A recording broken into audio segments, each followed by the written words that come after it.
الرحیم السلام علیکم پیارے دوستو، آج کا جو ہمارا سیشن ہے وہ انتہائی اہم ہے اور وہ انتہائی جو اہم شخصیت ہے ان کے بارے میں ہے، جس کا نام ہے حضرت عمر فاروق رضی اللہ تعالیٰ عنہ۔ پیارے دوستو، ویڈیو شروع کرنے سے پہلے آپ سے ایک ہی درخواست ہے کہ ویڈیو اینڈ تک ضرور دیکھیے گا۔ پیارے دوستو، آج کا جو ہمارا سیشن ہے اس کا باقاعدہ آغاز کرتے ہیں، وہ ہے حضرت عمر فاروق رضی اللہ تعالیٰ کا قبول اسلام کا واقعہ۔ حضور نبی کریم صلی اللہ علیہ وآلہ وسلم نے جب نبوت کا اعلان کیا، اس وقت حضرت سیدنا عمر فاروق رضی اللہ تعالیٰ عنہ کی عمر مبارک قریباً 27 برس کی تھی۔ حضور نبی کریم صلی اللہ علیہ وآلہ وسلم نے جب توحید کی دعوت دی تو آپ رضی اللہ تعالیٰ عنہ نے ابتدا میں اس دعوت کو قبول کرنے سے انکار کر دیا۔ حضور نبی کریم صلی اللہ علیہ وآلہ وسلم نے اللہ تعالیٰ کے حضور دعا فرمائی، الہی عمر بن خطاب رضی اللہ تعالیٰ عنہ یا عمر بن ہشام دونوں میں سے ایک کے ذریعے اسلام کی خدمت فرما۔ اللہ تعالیٰ نے حضور نبی کریم صلی اللہ علیہ وآلہ وسلم کی دعا کو شرف قبولیت بخشی اور حضرت سیدنا عمر فاروق رضی اللہ تعالیٰ عنہ دائرہ اسلام میں داخل ہو گئے، جو ایک بہت بڑا وہ ہے جو مسلمانوں کے لیے جب اس وقت حضرت عمر فاروق رضی اللہ تعالیٰ عنہ دائرہ اسلام میں داخل ہوئے، اور اس میں حضرت سیدنا عمر فاروق رضی اللہ تعالیٰ عنہ نے 40 مردوں اور 11 عورتوں کے بعد اسلام قبول کیا۔ حضرت عمر فاروق رضی اللہ تعالیٰ عنہ کی قبول اسلام سے پہلے آپ رضی اللہ تعالیٰ عنہ کی بہنوئی حضرت سعید بن زید رضی اللہ تعالیٰ عنہ اور آپ رضی اللہ تعالیٰ عنہ کی بہن حضرت فاطمہ رضی اللہ تعالیٰ عنہ بنت خطاب بھی دائرہ اسلام میں داخل ہو چکے تھے، اور انہوں نے اپنی قبول اسلام کو خاندان کی دیگر لوگوں اور آپ رضی اللہ تعالیٰ عنہ سے چھپا رکھا تھا۔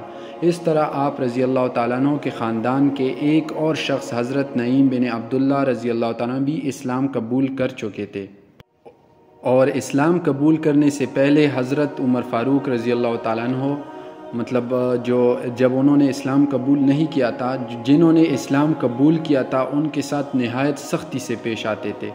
ایک دن آپ رضی اللہ تعالیٰ عنہ اسی کیفیت میں تلوار نیام سے نکالے جا رہے تھے کہ راستے میں حضرت نعیم بن عبداللہ رضی اللہ تعالیٰ عنہ سے ملاقات ہوئی۔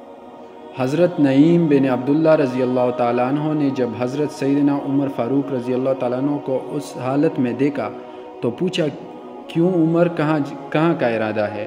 آپ رضی اللہ تعالیٰ عنہ نے کہا کہ میں آج محمد صلی اللہ علیہ وآلہ وسلم کو قتل کرنے کے غرض سے نکلا ہوں۔ حضرت نعیم بن عبداللہ رضی اللہ تعالیٰ عنہ نے حضرت سیدنا عمر فاروق رضی اللہ تعالیٰ عنہ کی بات سن کر کہا، عمر، تمہیں تمہارا نفس دھوکہ دے رہا ہے۔ تم کیا سمجھتے ہو اگر تم نے محمد کو قتل کر دیا تو بنی عبد مناف تمہیں چھوڑ دیں گے؟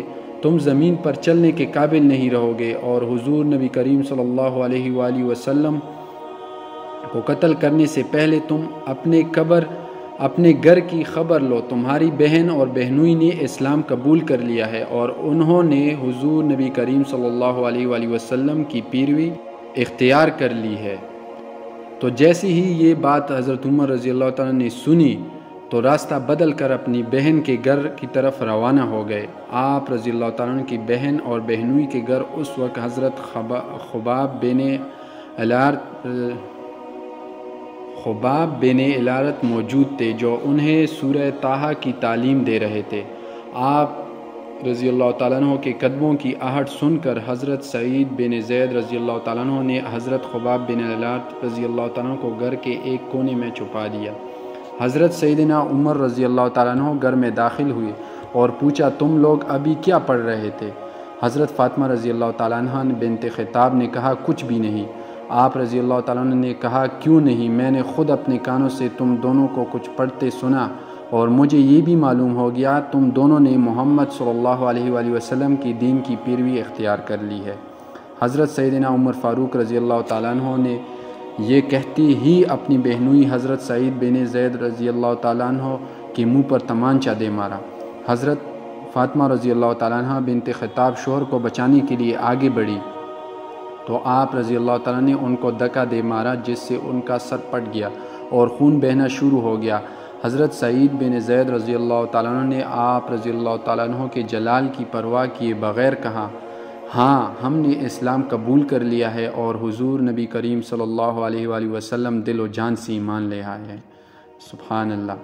حضرت سیدنا عمر فاروق رضی اللہ تعالیٰ نے حضرت سعید بن زید رضی اللہ تعالیٰ عنہ کا سخت لہجہ اور بہن کا بہتا ہوا خون دیکھا تو شرمندہ ہوئے اور کہنے لگے، اچھا مجھے بھی وہ صفحات دکھاؤ جو تم پڑھ رہے تھے، میں تمہیں وہ پڑھ کر واپس کر دوں گا۔ حضرت فاطمہ رضی اللہ تعالیٰ عنہ بنت خطاب نے کہا، ان صفحات کو کوئی ناپاک شخص نہیں چھو سکتا، اس کے لیے پہلے تمہیں غسل کرنا ہوگا۔ حضرت عمر رضی اللہ تعالیٰ نے غسل کیا اور اپنی بہن اور بہنوئی سے ان اوراق کا مطالبہ کیا۔ حضرت فاطمہ رضی اللہ تعالیٰ عنہ بنت خطاب نے خود سورہ طٰہٰ کی تلاوت شروع کی۔ جب وہ اس آیت پر پہنچے جس کا ترجمہ ہے، بلا شبہ میں ہی اللہ ہوں اور میرے سوا کوئی دوسرا معبود نہیں، اس لیے تم میری عبادت کرو اور میری ہی یاد میں نماز پڑھا کرو۔ حضرت عمر رضی اللہ تعالیٰ کی آنکھوں سے آنسو نکل گئے اور کہنے لگے کہ کس قدر اچھا اور عظمت والا کلام ہے۔ پھر آپ رضی اللہ تعالیٰ بے اختیار پکار اٹھے، میں جس کا ترجمہ ہے، میں گواہی دیتا ہوں اللہ کے سوا۔ پھر آپ رضی اللہ تعالیٰ بے اختیار پکار اٹھے، اشہد اللہ الہ الا اللہ و اشہد ان محمد رسول اللہ، جس کا ترجمہ ہے، میں گواہی دیتا ہوں اللہ کے سوا کوئی عبادت کے لائق نہیں اور حضرت محمد صلی اللہ علیہ وآلہ وسلم اللہ کے رسول ہے۔ سبحان اللہ، کتنے اچھے الفاظ ہیں۔ حضرت خباب بن الاٹ رضی اللہ تعالیٰ عنہ جو کہ گھر کے اندر چھپے ہوئے تھے، انہوں نے جب حضرت عمر فاروق رضی اللہ تعالیٰ عنہ کی زبان مبارک سے یہ کلمات سنے تو باہر نکل آئے اور کہنے لگے، عمر اللہ کی قسم میں نے کل ہی حضور نبی کریم صلی اللہ علیہ وآلہ وسلم کو دعا فرماتے سنا ہے۔ الہی عمر بن خطاب اور عمر بن ہشام دونوں میں سے ایک کے ذریعے دین اسلام کو تقویت پہنچا۔ اللہ تعالیٰ نے حضور نبی کریم صلی اللہ علیہ وآلہ وسلم کی دعا قبول فرما لی اور دین اسلام کو تمہارے ذریعے تقویت پہنچائی۔ حضرت عمر فاروق رضی اللہ عنہ کے قلب پر رکت طاری ہو گئی اور آپ رضی اللہ تعالیٰ عنہ حضرت خباب بن الاٹ رضی اللہ تعالیٰ عنہ سے کہنے لگے، مجھے اسی وقت حضور نبی کریم صلی اللہ علیہ وآلہ وسلم کی خدمت میں لے جاؤ۔ حضور نبی کریم صلی اللہ علیہ وآلہ وسلم اس وقت کنویں صفا کے نواح میں دار رقم میں موجود تھے۔ حضرت عمر فاروق رضی اللہ تعالیٰ عنہ دار رقم روانہ ہو گئے۔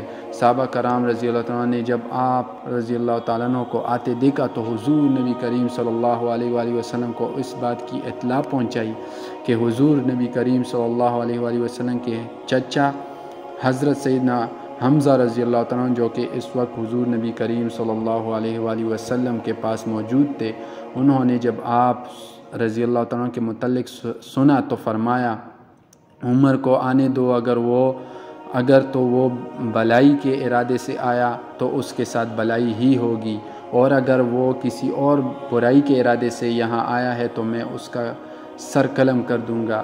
حضرت عمر فاروق رضی اللہ تعالیٰ عنہ جس وقت دار رقم میں داخل ہوئے تو حضور نبی کریم صلی اللہ علیہ وسلم نے آپ رضی اللہ عنہ کا دامن پکڑ کر فرمایا، عمر کیا ارادہ لے کر آئے ہو؟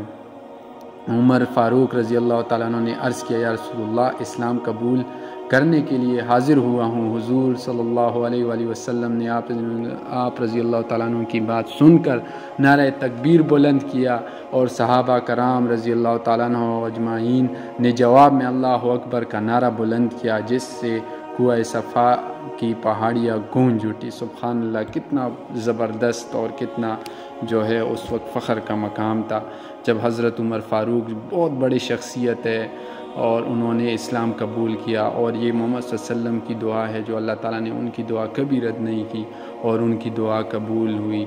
تو دوستو، آج کا جو ہمارا سیشن تھا وہ یہیں تک تھا۔